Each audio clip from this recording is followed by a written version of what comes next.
Good morning guys. Nandito tayo sa ating walking moment. At welcome again guys to my channel. So we have our very nice weather now. Our actual temperature is 18 degrees Celsius. At autumn season tayo ngayon guys. Autumn season 2024. So yun guys. Welcome po kayo sa ating channel. At ito'y fresh na fresh ang ating weather ngayon kasi 9 AM pa lang at nag-shine talaga ang araw. So tayo ay naglalakad-lakad ngayon guys kasi gusto ko talaga magiging good example ako sa inyo na laging gumagalaw-galaw tayo, lagi nating isingit ang ating pagwo-walking sa nature. Kasi kahit saan ka, sa tabing ilog, sa tabing dagat, or sa lake, or kahit saan ka man ngayon nakatira, kahit sa bundok ka, kahit nag-iisa ka, basta guys, ang importante is gumagalaw-galaw tayo. Kasi alam nyo kung bakit. Pag lagi tayong gumagalaw-galaw at naglalakad-lakad, na-fresh ang ating isip at nakakaiwas tayo sa mga chismis, alam nyo yun, yung sa mga balita na puro, alam nyo na, yung mga balita na wala namang maidulot sa sa ating pang-araw-araw na buhay, lalo na yung mga na yan, Diyos ko, yung nababalitaan natin sa TV na ayaw na lang nating banggitin dito sa ating araw ngayon, kasi sa ating vlog ngayon, para naman maiba naman. So ito guys, itong lugar na ito, as you can see, ganito kami lumaki sa Antique dati. Parang nakikita ko ganito talaga. So iniisip ko, sabi ko, gusto ko ganitong style, ganitong valley and hills ang papatayuan ko ng bahay. Yung kasi parang lumaki ako na ganito parang basta, so parang ganito ang kinalakihan namin, parang so ay may ibon doon, maraming ibon. So ayun, gusto ko ganito yung pagtanda ko, ganito yung style niya, na tahimik. Kumbaga may kalsada pero madalang lang dumadaan yung mga sasakyan, ganun. Kasi dito minsan 20 minutes walang dumadaan na sasakyan So alam niyo yun, peaceful. Tapos so ayan, ganyan ang gustong-gusto ko patayuan ng bahay. Kaya lang guys, tulungan niyo akong magdasal na sana mabigyan ako ni Manny Pacquiao ng isang maliit na lupa at ako na lang bahala magpatayo ng bahay. Ganun na lang ako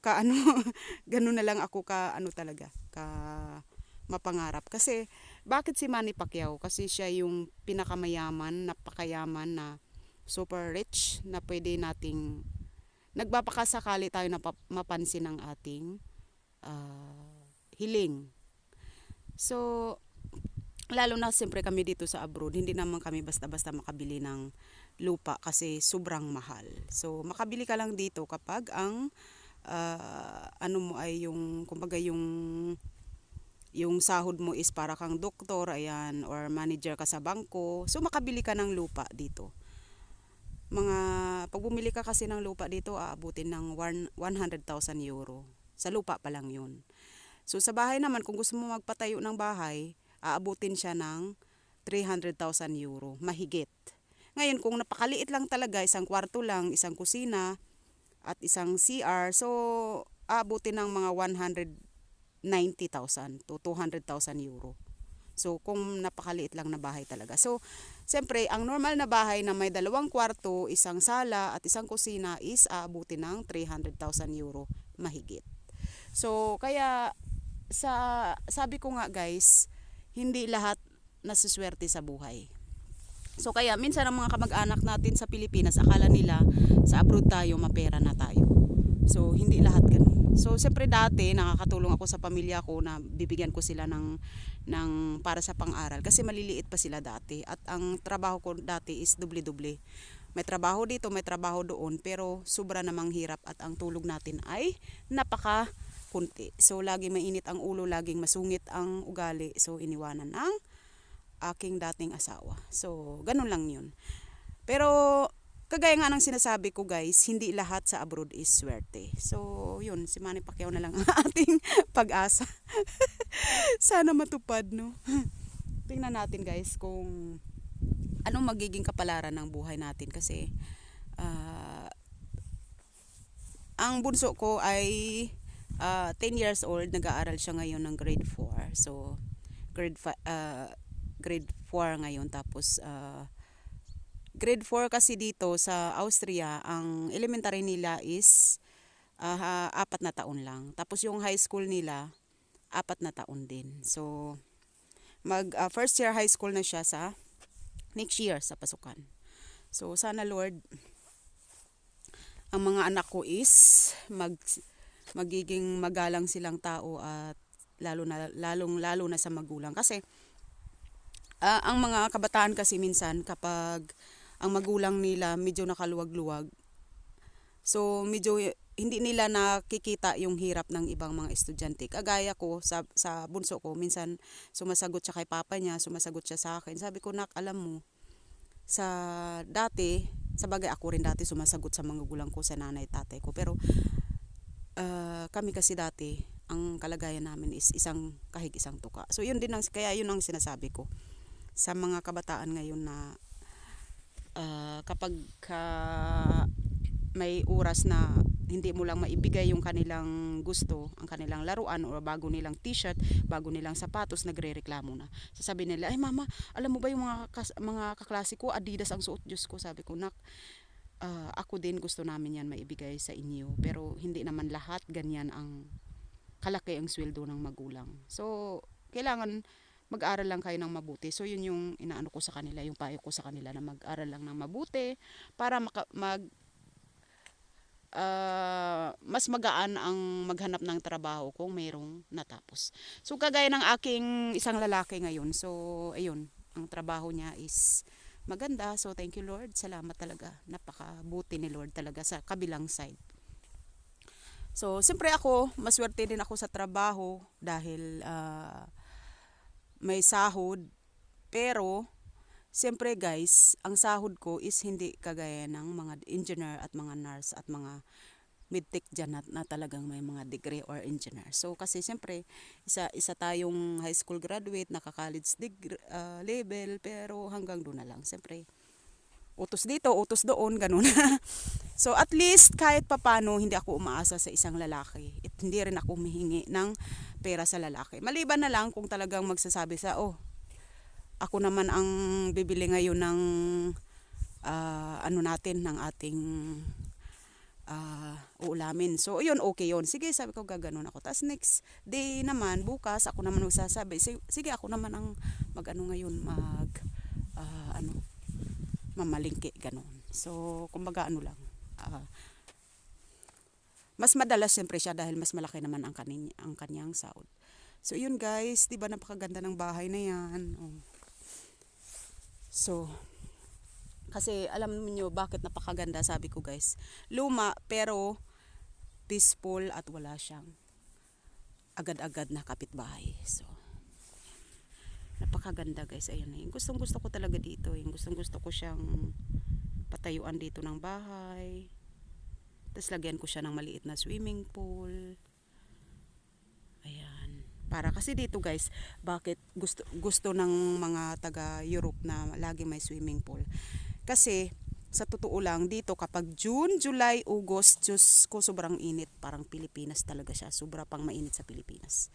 So kaya ang mga tao dito gusto talaga nila ng may swimming pool. Kahit maliit lang, basta maglublob ka lang sa tubig kapag summertime. Kasi hindi naman kasi lahat mayroong mga sasakyan dito. Yung iba talagang ang ganda yan, ng bahay kubo, puro salamin. Diyos ko guys, grabe. Sabi ko sa inyo, parang ganito talaga noon kami sa Antique. Parang ganito talaga yung style ng kinalakayan namin. So, parang bumabalik sa sa aking memory. Kaya noon may mga kaibigan kami na nagkikita-kita kami, tapos mga pinsan namin. Nung lumaki kasi ako, ang mga kaibigan naman talaga namin, puro mga pinsan din namin sa side ni nanay. At saka yung iba sa side ni tatay. Oo, pero karamihan sa side ni nanay. So magkakaibigan kami dati. Magkakapitbahay, tapos magkaibigan. Yun. So, kaya masarap balikan yung mga masarap balikan yung mga kumbaga yung mga nakaraan ng kabataan. So, siyempre 50 plus na tayo ngayon. So, kumbaga ayun. Minsan-minsan naiisip ko talaga kasi kagaya nung nakaraan yung kaibigan ko na 2 years younger lang sa akin. So nag-message nga siya na ganyan, kumusta na? So sabi ko okay lang. Tas yung isang kaibigan namin kung nami-message ba, sabi ko hindi na kasi alam nyo guys, minsan kasi may mga kakilala na or may mga kamag-anak na pag hindi natin sila pinagbigyan, pag hindi natin sila pinahiram, hindi na yan sila nagme-message. Oo, wala na yan silang ganang mag-message kapag hindi natin sila pinagbigyan na mangutang kasi hindi nga nila naiintindihan yung kalagayan natin na akala nila sa abroad tayo. So kasi meron akong inaalalayan ngayon yung pamangkin ko na nag-aaral. So magkukuha kasi siya ng board exam at sana Lord pinagdadasal ko talaga na sana makapasa siya sa kanyang board exam. Yung batang yun ay isang kahig isang tuka lang din at dahil sa tulong ng gobyerno ng Aklan, ng Kapitol ng Aklan, Numancia, so nakaraos siya sa buhay at saka sa tulong-tulong din ng magulang niya, lulu't lula, mga ante, uncle, yan. At saka siyempre ang tulong din ng mga kaibigan niya so at kaklase, so nakaraos din siya sa kanyang pag-aral. Diyos ko Lord, grabe, maisip ko lang yung batang yan, biro mo, nakatapos siya ng engineering tapos isang kahig isang tuka lang.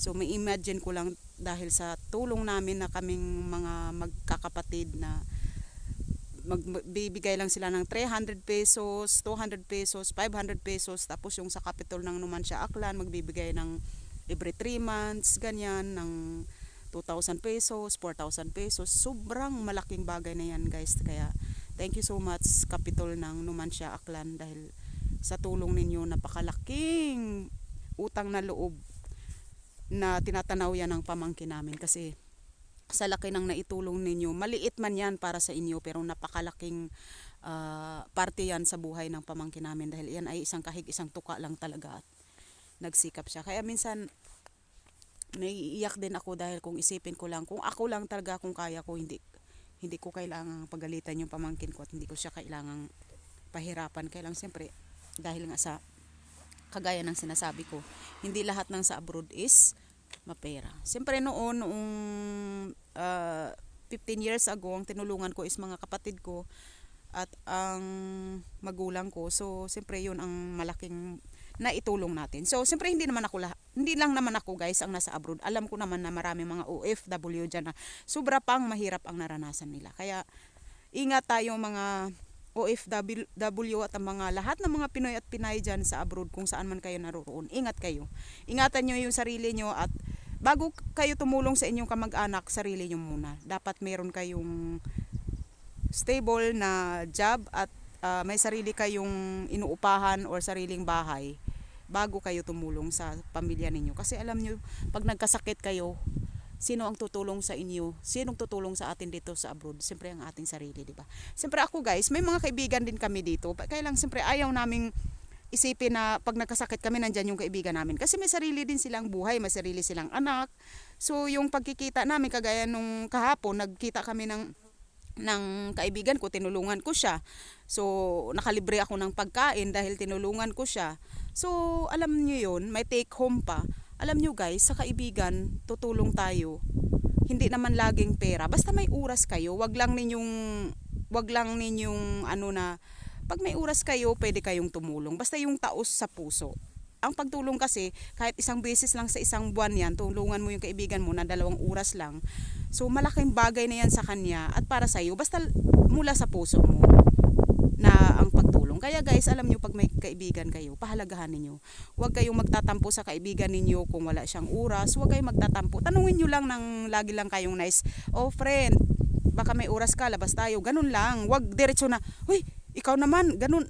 wag, alam nyo guys, wag nyong aawayin yung kaibigan nyo kasi may sariling buhay din yan, yung pinsan nyo. Kung walang oras, i-text nyo lang, kumusta ka na dyan, ingat kayo dyan, God bless, ganun lang. Alam nyo guys, pag nag-message kayo ng ganyan, napakalaking tulong yan sa isang tao, maniwala kayo. O napakalaking tulong yan, sobrang malaking tulong yan. May message nyo lang, I love you friend, ganyan, love you Nay, love you Tay, I love you cousin, ganun, I love you friend, so I love you ex, ganun lang mga kahit ex na lang natin, kagaya ng walang hiya kung ex-husband, so idamay na lang natin, I love you ex, ganun na lang para lang ma-positive, no? Para hindi tayo bitter, para hindi tayo bugnutin, ganun lang. Siyempre, alam mo, proud akong sasabihin yan sa ex ko kasi nga, siyempre yung anak namin is 23 years old na at napakabait na lalaki, nagtatrabaho ng maayos. So, minsan siyempre nagsusungit din dahil sabi niya, Mama, nagbiyahe ako ng 3 oras tapos ganyan ka na naman, dada ka na naman. So, sige. So, tahimik na lang din ako, ganyan. Kasi lagi ko lang sinasabi sa anak ko, nak, maaga kang gumising, maaga kang mag-prepare para hindi mo palampas yung bus or train kasi nagte-train yan siya, saka bus din. Kasi dahil nga wala pang sariling sasakyan dahil nag-iipon pa lang. So yun, salamat at thank you Lord at masipag ang anak kong pumasok sa trabaho. Kasi kailangan talaga. Kailangan guys na ang mga anak natin magsipag pumasok sa trabaho. Dahil yan ang kinabukasan ninyo, dyan kayo magkakaroon ng pensyon pagtanda ninyo. Kung magtrabaho kayo ng 20 years, 30 years hanggang 40 years. So yung iba naman dito nagtatrabaho sila hanggang 45 years kasi sa office lang magaan ang trabaho. So kahit 75 na yung edad nila nagtatrabaho sila kasi magaan. Pero kapag mabigat na trabaho sa construction worker, so hanggang 65 years old okay na yun. So kasi depende yan sa trabaho. So yun guys, thank you so much. Have a nice day at maraming salamat sa inyong pagbisita sa aking small channel at sa pagtiyaga niyo sa oras niyo. Thank you guys. Thank you guys so much. Pasensya na sa mga payo ko kung minsan masakit sa inyo. Pasensya na. Yan ay payo lang talaga para sa inyong kinabukasan at lalo na sa mga mahihirap. Hindi naman kasama dito ang may mga pera at mga mayayaman kasi alam naman nila kung paano maggumamit ng family planning. So yung mga mahihirap lang talaga na walang fix na trabaho, pasensya na kayo kung ang payo ko ay masakit, pero yan ay para sa inyo lang talaga, sa inyong, para hindi kayo lalong maghirap. Kung isa lang ang anak nyo or dalawa, okay na yan, basta importante mapaaral ninyo ng husto at hindi rin kayo mahirapang magtrabaho para paaralin ang inyong mga anak. Para yan sa mismo sa inyong ikakagaan na buhay. Thank you at have a nice day. God bless.